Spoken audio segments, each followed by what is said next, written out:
कि मोदी जी कहते हैं कि ये देश मेरा परिवार है। ये बात सही है कि ये देश उनका परिवार है, लेकिन उनका जो असली परिवार है उनमें से एक महिला उनके साथ में नहीं रहती। राहुल गांधी जी, कांग्रेस के अध्यक्ष खड़गे जी, प्रियंका गांधी जी, तेजस्वी यादव, फारूक अब्दुल्ला जी, मंच पर बैठे शिवसेना के उद्धव ठाकरे जी, शरद पवार जी, सभी नेतागण, दोस्तों और भाइयों, जहाँ तक मैं समझता हूँ कि हम लोगों को लड़ना चाहिए, साथ लड़े, अकेला लड़े, लेकिन लड़ना चाहिए। देश भर की परिस्थिति की बयान मैं कर रहा हूं। मैं इसलिए देश भर की बयान कर रहा हूं कि बंगाल में अलग सी परिस्थिति बन चुकी है। महाराष्ट्र में कोशिश की जा रही है कि हम सब जन इकट्ठा लड़े, लेकिन दो चीज़ें जो है वो सबसे बड़ी चीज़ है, मैं यहाँ पर मानता हूँ। इलेक्टरल बॉन्ड आ चुका है और हर चैनल पर अमित शाह का बयान आ रहा है कि हमने जो है इलेक्शन के माध्यम से जो काला धन था उसको भगा दिया है।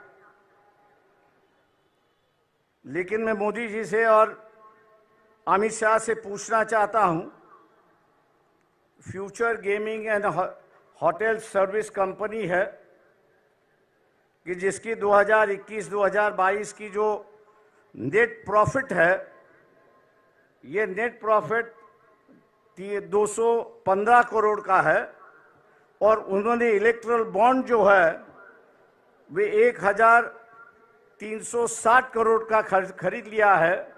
जब कंपनी का प्रॉफिट ही 200 करोड़ है तो 1300 के बॉन्ड वहाँ कहाँ से खरीद लिए? इसका विवरण तो होना चाहिए। मैं ऐसे कई कंपनियों का नाम दे सकता हूं। क्या हम लोग इनको टारगेट करेंगे या नहीं करेंगे? मोदी से ये सवाल पूछेंगे या नहीं पूछेंगे? और हम लोग जरूर पूछना चाहेंगे कि आप कह रहे हो, अमित शाह से हम कह रहे हैं कि आप टीवी पर जवाब देते हो तो इसका जवाब दीजिए कि इस कंपनी के पास 1300 करोड़ रुपए कहां से आए, इसका जवाब होना चाहिए। आप इन पर ईडी की इंक्वायरी करवा रहे थे, लेकिन इंक्वायरी की इंक्वायरी अब रुक चुकी है। ऐसी एक परिस्थिति है।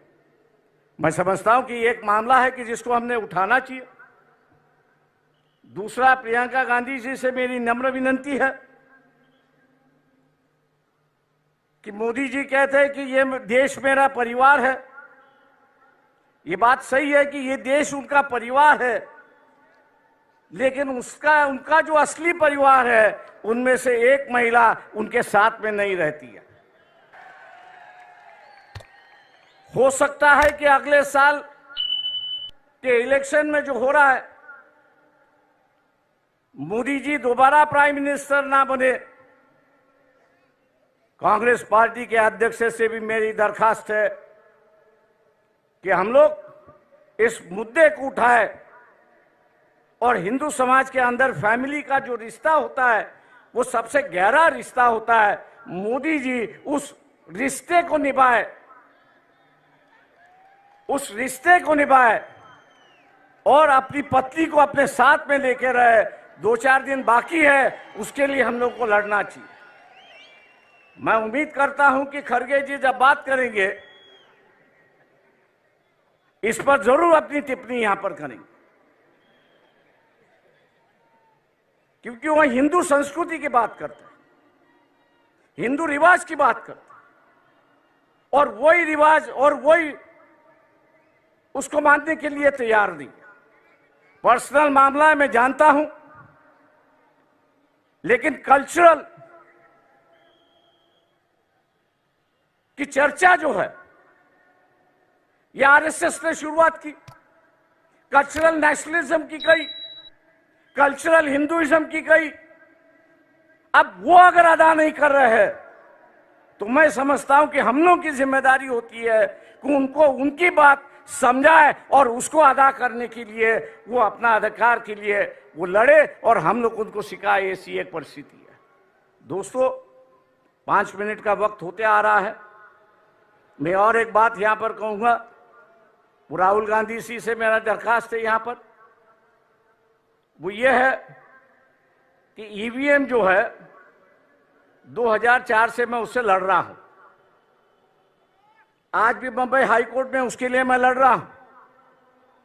पिछले 6 महीने से जब ईवीएम इंक्वायरी की बात आई तो इलेक्शन कमीशन उसको टाल रहा है। उसकी जो मशीन आती है वो अमेरिका से आती है,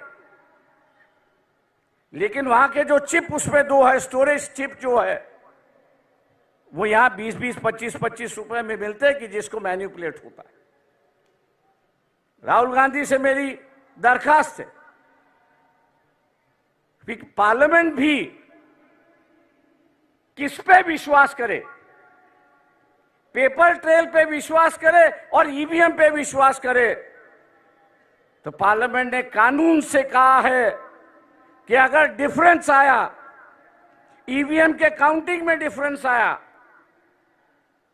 और पेपर ट्रेल की काउंटिंग में डिफरेंस आया, तो मानना है कि पेपर ट्रेल का जो वोट है वही आपको मानना है, ईवीएम को बगल में रखना है। क्या हम लोग इस इलेक्शन के पहले, इलेक्शन शुरुआत होने के पहले इलेक्शन कमीशन को घेराव डाले, सब पार्टियां उनसे मिले कि अगर कोई कैंडिडेट अर्ज करता है, एप्लीकेशन करता है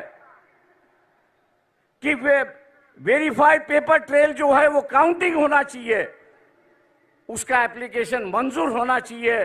क्या हम लोग इसके लिए लड़ने के लिए तैयार है? दिल्ली में हम लोग को यहां पे जाना होगा। मैं राहुल गांधी से विनती करता हूं कि वो अगर डेट ऐलान करेंगे तो शायद हम लोग उसमें शामिल होंगे, बड़ी संख्या में शामिल होंगे। ये मैं आशावाद यहां पर करता हूं। रही बात लोग साफ सुथरी कैरेक्टर के लोग चाहते हैं। ये जो फैमिलीवाद है, दूसरे चीजें जो है, लोग उससे उब गए हैं। हम लोग उससे बाहर निकले और मैं इस मंच से कहना चाहता हूं कि हम लोग अपना इस्तेमाल एटलीस्ट महाराष्ट्र के लिए परिवारवाद के लिए खर्च करने के लिए तैयार नहीं है। हम आपके साथ हैं। आम आदमी हो, डेमोक्रेसी सोशलाइजेशन हो, कैंडिडेचर का सोशलाइजेशन हो, ना ये हो किसी एक परिवार से, किसी एक कास्ट से ज्यादा लोकसभा के उम्मीदवार हो और हम उनको पीछे सिर्फ वोट बैंक बने। हम लोग वो बनने के लिए तैयार नहीं है। मैं इन्हीं बातों के साथ आपसे रजा लेता हूं कि 5 मिनट का वक्त खत्म हो चुका है। जय भीम, जय भारत।